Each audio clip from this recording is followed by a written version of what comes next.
there's a point charge at the origin, and you're told that the potential difference between 1 meter and infinity is 9 volts. And the first thing you're asked is, how much work does it take to move 10 coulombs from infinity to 1 meter? The potential difference between 2 points is the amount of work it takes to move 1 coulomb of charge from one point to the other. So 9 volts, it means it takes 9 joules to move 1 coulomb from infinity to 1 meter. So if you're moving 10 coulombs, the amount of work required is 90 joules. Now you are asked for the value of that point charge at the origin. To find the potential difference between 2 points, you integrate minus E dot dl from one point to the other.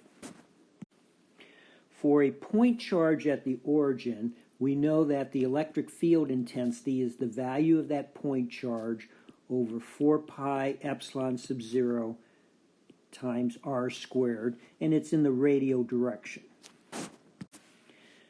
Since the integrand is E dot dl, we will only get a contribution to the potential when we're moving in the radial direction. So our differential length to use will be just dr in the r direction. So we substitute for E and substitute for our differential length. So we'll factor out our constants.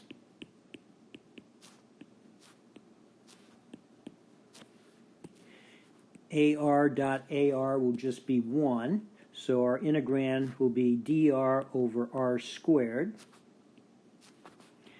And when we integrate that, we'll get Q over 4 pi epsilon sub 0 r evaluated between 1 meter and infinity.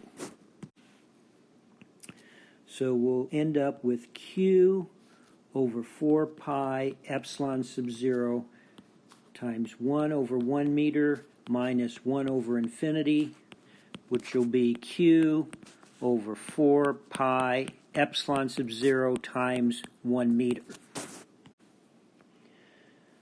So our potential difference is 9 volts, and that's equal to Q over 4 pi epsilon sub 0 times 1 meter. So we want to find Q, so solving for Q, we see that Q is equal to 9 volts times 4 pi epsilon sub 0 times 1 meter. So let's substitute for epsilon sub 0. So we have Q equals 9 volts times 4 pi. Epsilon sub 0 is 10 to the minus 9 over 36 pi farads per meter, and then times 1 meter. So we have a meter cancels. This 4 pi will cancel with this 36 pi, leaving 9, and then this 9 and this 9 will cancel.